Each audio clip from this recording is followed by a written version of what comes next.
Hi guys, it's me, your mom, si Digit. For today's video, pag-usapan natin yung sa Pinas, meron tayong tinatawag na Divisoria, Sidera, or yung mga tig-50 baksak presyong ah, tinda or pwedeng mabili, Tupperware man yan, baso, or mga damit. So dito naman sa Riyadh at Saudi, meron silang tinatawag na kamsa-kamsa or yung 5 real store. So dito ka papasok ka ng walang dala at lalabas kang maraming plastic bag na dala. Literal, madami kang nabibili. Kasi isipin mo, 5.75 reals lang. For example, yung baso, yung Tupperware, as in talaga, cookware. So, dito mo halos makikita lahat ng locals or mga Pinoy, mga kabayan natin. Katulad ko, dun ako napunta. So, at ito nga, so recently lang nagpunta kami dun sa 5 Savings na store dito sa Riyadh. Siyempre, gaya na sabi ko sa inyo, pupunta kayo dun walang dalang kahit na lalabas kayo maraming dala katulad nga nito. Siyempre, nagpabudol din tayo. Hindi tayo pwedeng papabudol. Siyempre, ang binudol ko ay para kay Aizen at hindi para sa akin, di ba? At tapos na kasi ako doon sa mga ira ng mga gamit. So, this time, gamit ni Aizen yung pinamili ko, which is, tara, buksan natin. So, yung items na napamili namin, di ba? Yan.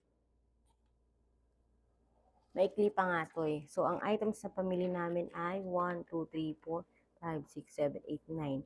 9 items na equivalent siya sa, magkano ba to? Ay, siguro wala pang 100, 9 times 5, 50 reals. Mga 50 reals lang, o diba?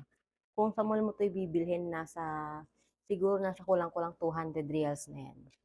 So, ang una kong budol ay this one. Oh, yan yung electronic board. So, as you can see, lahat to gamit ni Aizen kasi may plano na akong, since magti 3 years old na si Aizen, gusto ko na siya mag-start mag-aral kahit papaano, kahit konti ng 1 to 2 hours per day. So, ito yung pinaka-starting ko. So, yan, binilhan ko siya nitong electronic board. O, di ba, 5 reals lang yan. Mamaya, pakita ko sa inyo lang. And then, para sa CR, yung nilalagay sa CR, sa flash, para maging color blue. Jet cleaner.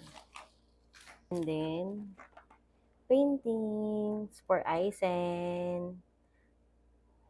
Ang kailangan ko lang dyan talaga itong painting. Itong paint. Meron kasi kami dyan Canva. So, may plano akong gawin doon. Papakita ko na lang sa inyo. Isa yung sa magiging activity namin nila dad. And ruler set. O, diba? Kompleto na. 5 reels lang yan. Kasi meron nga akong, gaya na sabi ko sa inyo, magagamit ko to lalo sa mga pagdodrawing doon sa activity book na gagawin namin ni Isaac. And then, name, color pen. So, ayan, color pen. Color pen. So, dalawa na siya, oh. Diba, 5 reels, naka-sale pa. And then, bumili rin ako ng sketchbook. Dahil dito ko nga, plano gawan si Aizen ng mga activity board or activity, ilagay lahat ng activity namin ni Aizen.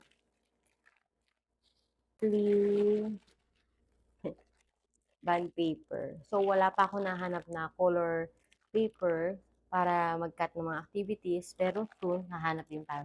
Nakakaya naman ko sa office pa ako ni daddy kukuha, di ba? Charis. Joke lang po. So, di ba, hindi na masama, nabudol ako sa gamit ni Aizen.